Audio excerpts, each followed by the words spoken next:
Now in last class, hello students, in the last class we have studied about the various forms of verb. Now today we are starting with one by one its classification and its meaning.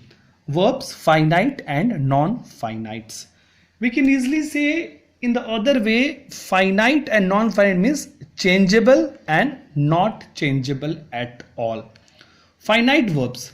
Finite verbs change their form when there is change in the number or the person of the subject. What are finite verbs?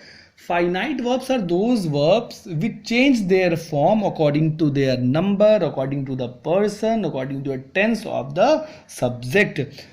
It gets changes frequently as soon as it passes from one phase to another, one form to another, from one person to another, from one tense to another. Those are known as finite or changeable verb. I am just telling a common language to it so that you could understand better. Finite here, understand it as a changeable. Non-finite verb here means non-changeable verb.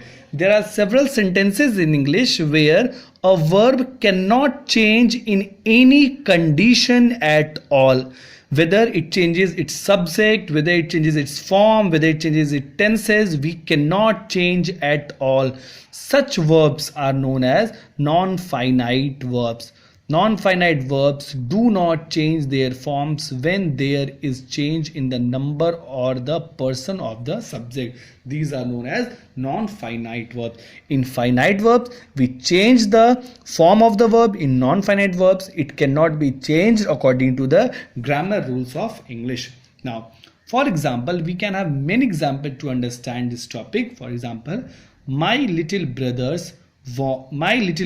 wants to go out. My little brothers want to go out. Since this noun is a singular, we will use here singular verb.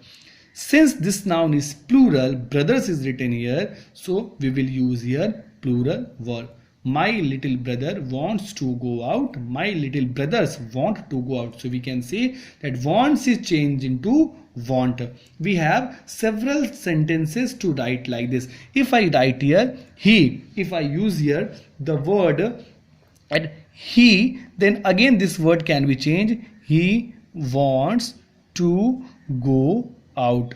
They want to go out. So as soon as we are going to change its subject, its number, its subject and number, the verb form will be changed. If we are going to change it in the past tense also, my little brother wanted to go out. So these all tenses will also change according to the subject, according to the time. If we continue to see the next set of the example, here it is written, I want to study. To study is the form of non-finite verb. Non-finite verb has some classifications. Finite verb also has some classification, but in today's class we are not going to study this at all. The classification we will study afterwards. I want to study. He wants. Now it will not be two studies.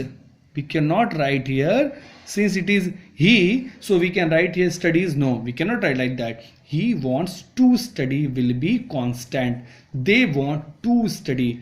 You cannot get confused that no sir, to study will be changed to two studies, to study, two studies. It cannot be changed. I want, he wants, they want. These will be changed. These are known as finite verb and these are the set of non-finite verbs. So I want to study, to here is known as non-finite verb. Non-finite verb classified into many types. It is, for example, it is for infinitives. They are called gerunds and they are called the participles as well. So infinitive, gerunds or participles are the forms of the non-finite verb. In these cases, the verbs are not changed just like it. That is study, study and study. The form of the verb cannot be changed at anyhow. So I hope you must have understood. Changeable and non-changeable verb. There are several rules where a verb can be changed according to the forms and noun and a person. Those are called finite verb. And where the verbs cannot change its forms, it is known as non-finite verbs. Thank you.